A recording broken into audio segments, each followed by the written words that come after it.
FedEx expecting to see its busiest day in company history, shifting parcels all across the world. FedEx shares are doing very nicely. They're up almost a full percentage point today. The stock, by the way, up about 15% this year. NBC's Jay Gray joins us live from the FedEx grounds hub in Hutchins, Texas. Hello, Jay. Good morning, Larry, or good afternoon. Look, it sounds kind of quiet right now for being the busiest day for FedEx. Looks kind of empty. That's because we're in between waves at this hub. What we saw this morning was all the outgoing packages loaded into trucks in this area here, this dock. They've moved out. Now we're waiting for the rest of the packages to come in that will be distributed across the nation and across the world. But understand they are moving a massive amount of packages today. Let's take a look at what it looks like as they move through the system, sorting almost 30,000 an hour in this hub alone. 16 million packages throughout the day today, more than 220 million through the holiday season. Both of those significant records for this company. And look, that increase in business has really helped to push the stock as well. It's surged over the last month. FedEx up almost 9%.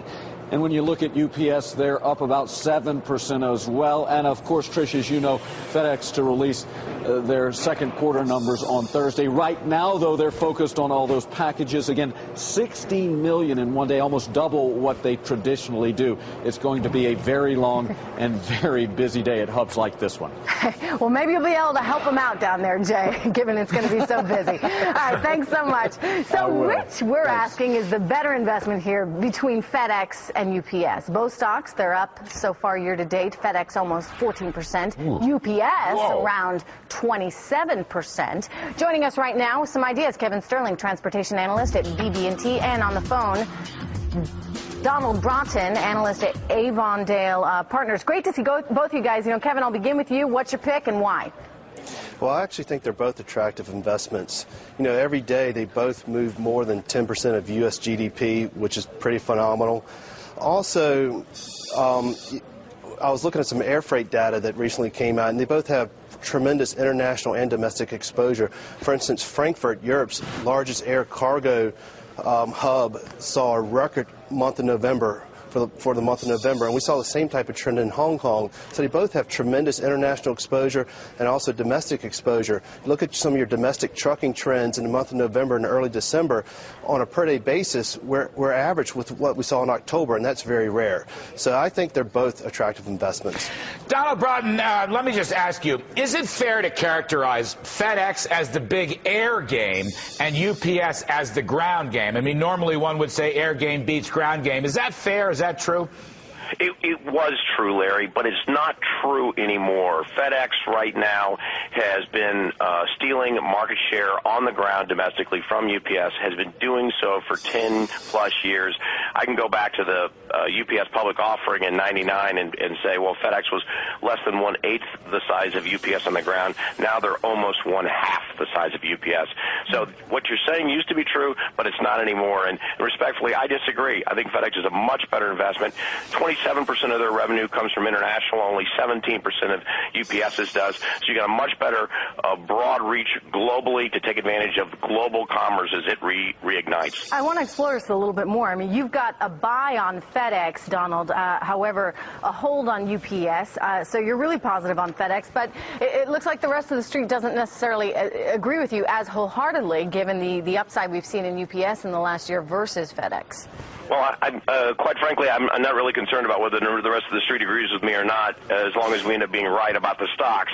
But the truth is that FedEx had a meteoric run in 2009, took a little bit of a breather in 2010, and UPS shares have caught up, but still not caught up completely. I'd point out, for instance, that UPS shares trade for, $73 a share. FedEx is almost $95.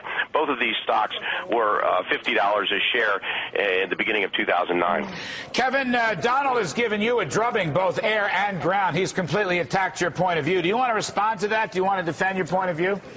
Absolutely. You know, if you look at UPS, they offer a very nice dividend. I think they're going to increase that next year. And also share buybacks. I think they're going to get aggressive with the share buybacks.